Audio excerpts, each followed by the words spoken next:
You know what's funny about a will? Everybody thinks it's about dying. It's not. A will is the last thing you ever say to the people you love. And most people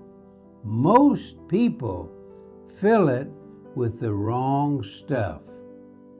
I've buried 2 wives. I've watched friends die with wills thicker than a phone book, full of instructions about who gets the china and who gets the dining table. And their kids are standing at the funeral, not crying about the china. They're crying because Pop never said what mattered. So here's what I'm going to tell you, and I want you to listen close, because this isn't legal advice. I'm a shoemaker, not a lawyer. This is life advice. These are 8 things you should never, ever put in your will, because if you're saving them for your will, you already waited too long. Number 1, apologies. Do not put an apology in your will. You hear me? Do not die with "I'm sorry" still in your mouth. My friend Carmine Aiello, we grew up together on 18th Avenue in Bensonhurst. Carmine had a falling out with his brother Dominic over a car, a 1961 Chevrolet Impala, burgundy, beautiful thing. Their father left it to both of them, but there was only 1 car and 2 sons, and they fought about it and stopped speaking. That was 1974. 50 years. 50 years over a car that ended up rusting in a garage in Staten Island. Carmine put in his will, "To my brother Dominic, I leave the Impala and my deepest regret that I let pride keep us apart." You know when Dominic read that? At the lawyer's office. Carmine was already in the ground, 3 days in the ground, and Dominic, 78 years old, tough as a brick, sat in that leather chair and wept like a child. Not because he got the car, because he got the apology 50 years too late. Now here's what I need you to hear. You've got someone right now, today, you owe an apology to. Maybe it's not 50 years. Maybe it's 5 months. Maybe it's 5 days. Doesn't matter. The longer you hold it, the heavier it gets. And the thing about apologies is they don't age well. An apology today is a gift. An apology from the grave is a punishment. Pick up your phone. Not tomorrow, today. You don't even have to make it a big speech. Just say, "Hey, I've been thinking, and I'm sorry about what happened." That's it. 9 words. You can say 9 words. Carmine couldn't, and he was one of the toughest guys I ever knew. Tough doesn't help you when you're dead. And look, I'm not standing here like a saint. There was a stretch, years ago, when my son Enzo didn't speak to me. 2 years of silence. And every day of those 2 years, I wanted to call him and say things that would have made it worse, because I was angry. I was right, I thought. But being right and being alone, That's a lousy combination. I wrote him a letter instead. Took me 11 drafts. 11. Because the first 10 were all about defending myself. And the 11th was the first one that was actually about him. That's when it worked. The apology that works is the one that isn't about you. Number 2, explanations for why you loved one kid more than another. Oh, you think I'm joking. I'm not joking. You know how many wills I've heard about, secondhand, from my customers over the years? People sitting in my shop getting their shoes fixed, telling me things they'd never tell their priest. How many wills had some version of, to my eldest son I leave the house, because he always understood me better. You just put a bomb in your family, a bomb with a delayed fuse.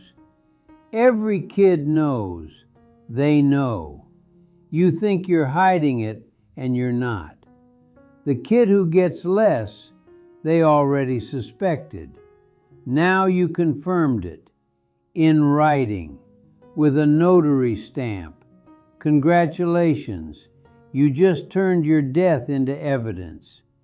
Here's the thing, and I say this to you if you're a parent. If you love your kids differently, and you do, everyone does, it's not a sin. Your job is to make sure each one feels like they got enough. Not equal, enough. My daughter Lucia and my son Enzo, God bless them both, they're different people. Lucia's warm like bread right out of the oven. Enzo's more like his old man. Takes a while to heat up, but then he burns hot. I loved them both with everything I had, but I showed it different ways. With Lucia I talked. With Enzo I worked beside him, quiet, side by side. He didn't need words, he needed presence. If you're sitting here thinking, my kids know I love them, do they? When's the last time you made sure? Not assumed, made sure. Call each one this week, not a group text, individual calls. Ask them something real. How are you actually doing? And then shut up and listen. That's all it takes. But you have to do it while you're breathing. Number 3, conditions. I leave $50,000 to my granddaughter provided she finishes college. I leave the house to my son on the condition he divorces that woman. You're dead. You don't get to run people's lives from the grave. That's not love, that's control. And control dressed up in inheritance money is still control. I had a customer, lovely woman, came in every October to get her winter boots resoled. Her name was Helen Park. Korean lady, lived over on 5th Avenue. Her mother-in-law left the family home to Helen's husband, but only on the condition that they maintain the character of the home, which everyone knew meant don't let Helen redecorate. Don't let the Korean daughter-in-law change the curtains. 35 years of marriage, and the dead woman was still running the living room from the cemetery. You want to know what your money should say when you're gone? It should say, I trusted you. I believed in you.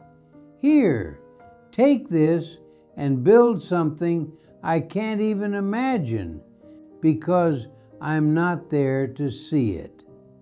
And listen, I understand the impulse. You want to protect people. You want to make sure they don't blow it. But here's what I've learned in 106 years on this earth. You cannot protect anyone from being human. Your grandkid might drop out of college and start a business that changes the world. Your son might stay married to that woman and be happier than you ever were. You don't know. You think you know, but you don't. Let go. Let go while you're alive, and definitely let go when you're dead.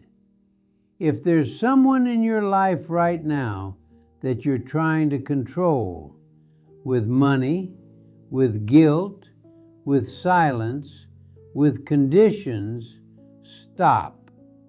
Today, take your hands off the steering wheel of their life. It was never your car. Number 4, your version of the family history. Oh, this one I feel in my chest. Don't put a letter in your will telling everyone the real story of what happened in 1987 or whenever. Don't use your death as the moment you finally set the record straight. Because here's the truth. Your version is just that, your version. Everyone in the story has their own version, and none of them are wrong, and none of them are completely right. I've lived long enough to realize that memory is a liar, a beautiful liar, but a liar. I remember things about my first wife, Anna Maria.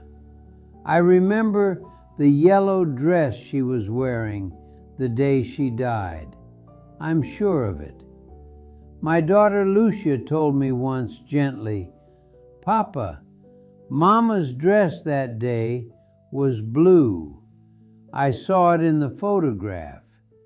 And she showed me the photograph, and it was blue. But in my mind, it's yellow.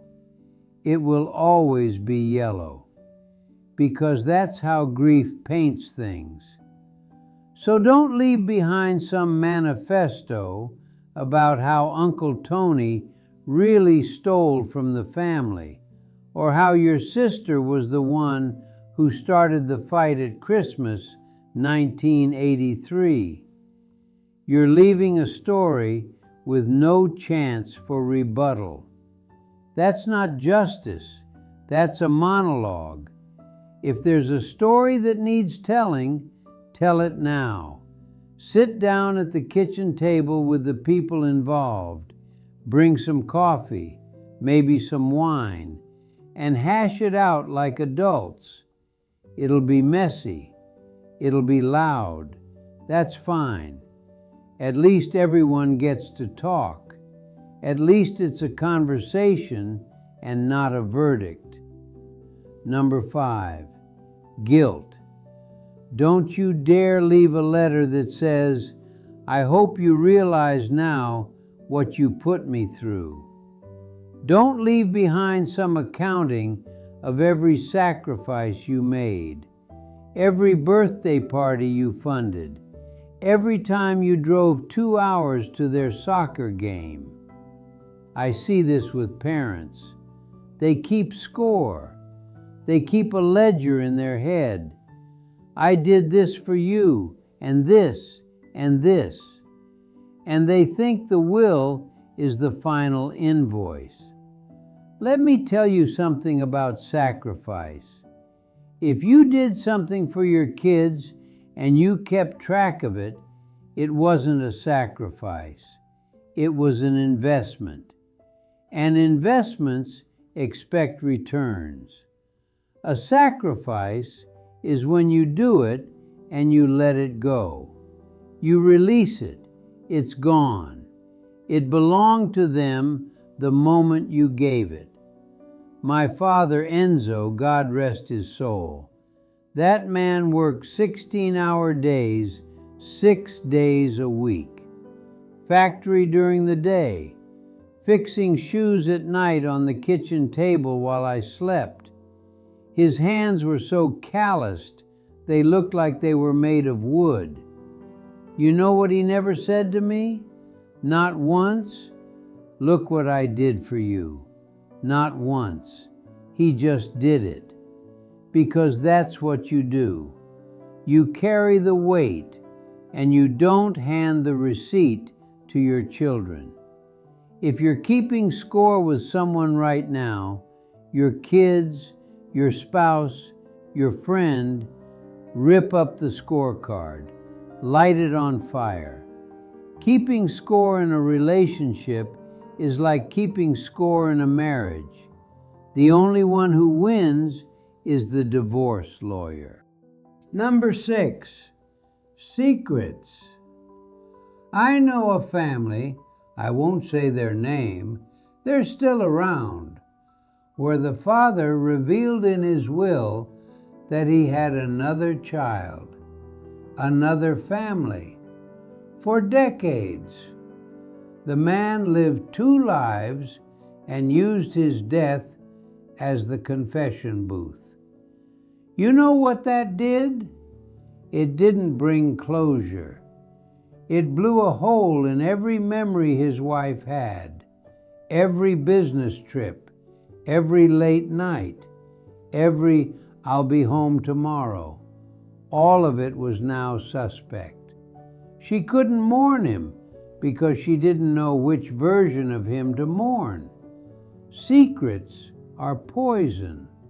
I don't care what kind, financial, personal, whatever. They rot you from the inside. And if you let them out only when you're dead, you've transferred the rot to everyone you left behind. Now, I'm not saying you need to tell everyone everything. That's not wisdom, that's chaos. Some things are between you and God. But if there's a secret that when you die will hurt the people you love, that secret needs to come out now, while you can hold someone's hand, while you can answer questions, while you can take the hit instead of making them take it when you're not there to absorb any of it. I say this to you with love. What are you hiding? And who will it hurt when it comes out without you there to explain? Number 7, your wishes for your funeral and nothing about your life. People put 12 paragraphs about whether they want to be buried or cremated, what songs to play, what flowers, what kind of wood for the casket, oak, not pine for the love of God. And they don't put a single word about what their life meant to them. Here's what I want you to do. Forget the will for a second. Sit down tonight, not next month, and write a letter. Not about your money, not about your stuff, about your life. What you're proud of, what you wish you'd done, what you learned, what you want the people you love to know about how you see them. My Gloria, my second wife, that woman, she was something. She left notes, not in a will, in books, in jacket pockets, in the sugar jar, if you can believe that. I found one in my winter coat 3 months after she passed. January, cold as anything. I put my hands in my pockets looking for gloves, and I pulled out a folded piece of paper. Her handwriting, which was terrible, like a doctor's. It said, "Sal, You're going to find this when it's cold. Wear a scarf. I'm not there to yell at you about it. I love you. G. I stood on 3rd Avenue and cried like I was 5 years old. Not from sadness, from being known. From being loved by someone who thought ahead to a January she wouldn't see, just to make sure I was warm. That note was worth more than any inheritance. You can leave money, you can leave property, but a note that says, I saw you, I knew you, I loved the specific, particular, irreplaceable you. That's what people carry. Write it. Tonight. Put it in their coat. Put it in their book. Put it in the glove compartment. Don't wait for the will. Number 8, and this one's the big one, the one I saved for last. Don't put I love you in your will if you never said it while you were alive, because it doesn't count. It counts as a sentence on a piece of paper, sure, but it doesn't count the way it counts when you say it to someone's face, when you can see their eyes change, when they can hear your voice crack, when they can feel your hand on their shoulder. I was not a perfect man. I was stubborn, and I was scared, and I worked too much, and I grieved too long, and there were years, whole years, where I was standing right next to my kids, but I was 1,000 miles away in my head. I know that. But the one thing I got right eventually was saying it, saying the words. I say I love you to Lucia every Sunday on the phone. I say it to my grandchildren when they visit. I said it to Gloria every morning for 33 years, even the mornings we were arguing about stupid things. Because an argument doesn't cancel love. An argument is just weather. Love is the climate. And I need you, right now, whoever you are, wherever you are. I'm 106 years old and my time is almost up, but yours isn't. Yours isn't. So I need you to say it, not in a text, not in an emoji. Open your mouth and say the words to the person who needs to hear them. Because a will is just paper. Your voice is the thing they'll remember when you're gone. The sound of you saying their name and then those 3 words. That's the inheritance that matters. That's the thing no lawyer can distribute, and no court can contest, and no fire can burn down. I know because I've lost everything. My mother when I was 5, my first wife when I was 31, my shop, my friends, whole decades of people. And what I kept, what I still have, what I carry with me every single morning when I get up and make my coffee in the same pot I've had for almost 100 years. It's voices. My mother's voice teaching me to tie my shoes, Anna Maria singing, Gloria humming in the kitchen, my father's hands on mine, guiding the needle through leather, not saying a word, but the silence was a kind of love too. Don't save the important stuff for the will. The will is for the stuff. The stuff is for now. Go, call them, tell them, today.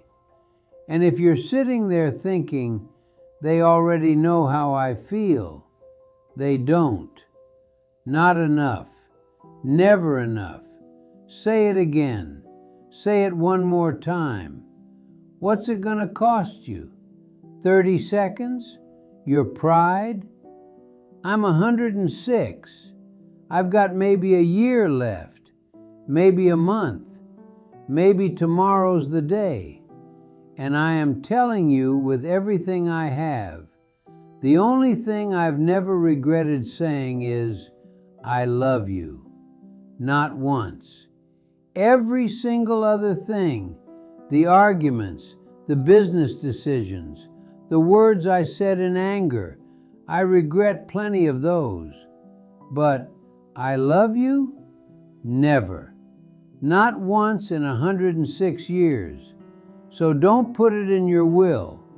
Put it in the air between you and the person who needs to hear it.